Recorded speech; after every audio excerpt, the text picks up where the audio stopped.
So during this time, is this when you found theater to try to It's when I found theater, get yeah. away from the chaos of it? You just sort of wanted something that creative outlet? Or? I found theater in the sense that like I had money and I had season tickets to the Chicago Bears.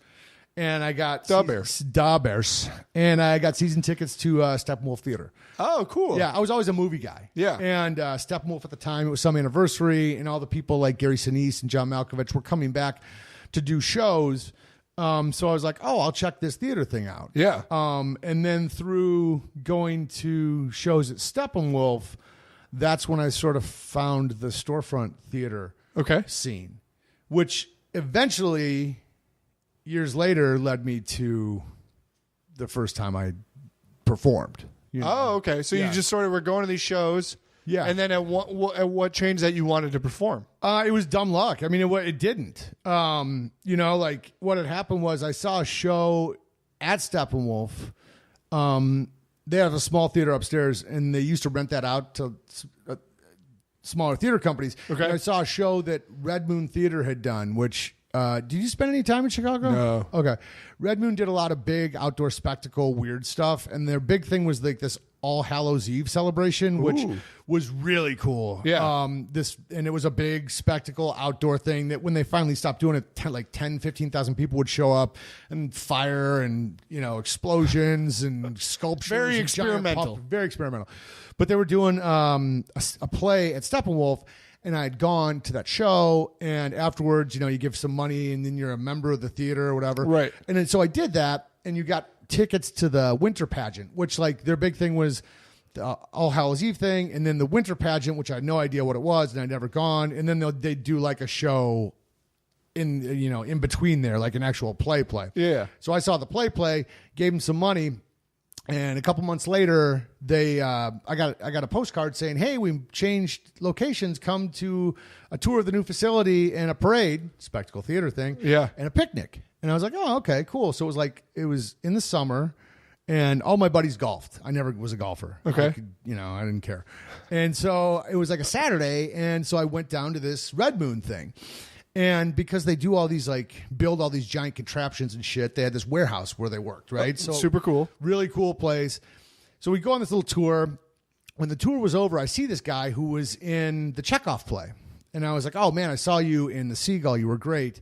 He's like, "Cool, thanks.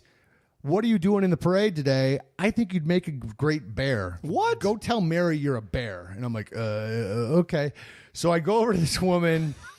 And she's like, and I'm like, Frank said that I should be a bear. And she's like, "Oh, right. Okay, here." And she hands me this giant paper mache bear's head and a tunic, right? So next thing I know, I got this giant paper mache bear's head on with no eye holes or anything. I can only see directly down at my feet, and this tunic on in this parade going down Western Avenue in Chicago, which is like a big, busy street. Okay. With like giant babies in like strollers and this like punk rock marching band, and it was just freaking weird, on like Saturday at like 3 p.m, right, when all your buddies are golfing. Right. And at first I felt like an idiot, I'm like, what am I doing? But then I was like, you know what, no one can see me in this Bears thing. I'm like, awesome. So then I let my inner bear free, and so like at stoplights I would like be pawing in people's windows, and I was like rooting in garbage cans along the way and shit that I thought a bear would do. Right. And the parade like snaked down, ended up in this place called Union Square Park, which is on the west side of Chicago. And that day in particular was the West Side Democrats senior picnic and the West Side Stay in School picnic. Okay. So what that equates to is like 5,000 people of color in the park, and then like 30 skinny white dudes with paper mache bears heads walking into this thing. And it was so surreal. Like the whole experience was amazing, and it was so much fun. And then, we took our hats off and we hung out for this picnic. And afterwards I was talking to Frank, and I was like, man, I didn't know his name was Frank or whatever. And I was like, "Hey, thanks. That was a lot of fun."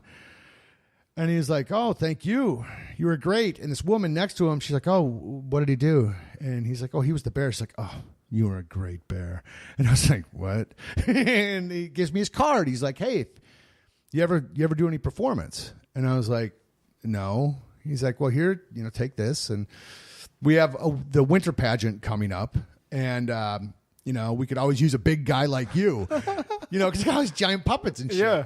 So that's how I basically fell into this. That's thing, crazy. You literally fell into it. Like literally, yeah. You know what's funny is I coached mascots in Minnesota. What? I was the mascot of the University of Minnesota, and then later I coached the team. Yeah. I did not know that. It's funny because when you see like the most shy people, and then they get in the suit and they just let their inhibitions go, like you said, and it's amazing when you hide behind that anonymity. Yes, that's the word. I can never say that word. Anonymity. I can't say the word. Still can't. When you hide behind that, it's amazing what people are free to do and let themselves do. Yeah, it really is. It's really, and that's that's what I think you can do with acting. Yeah, and any you sort of hide behind a character. You're hiding behind a character.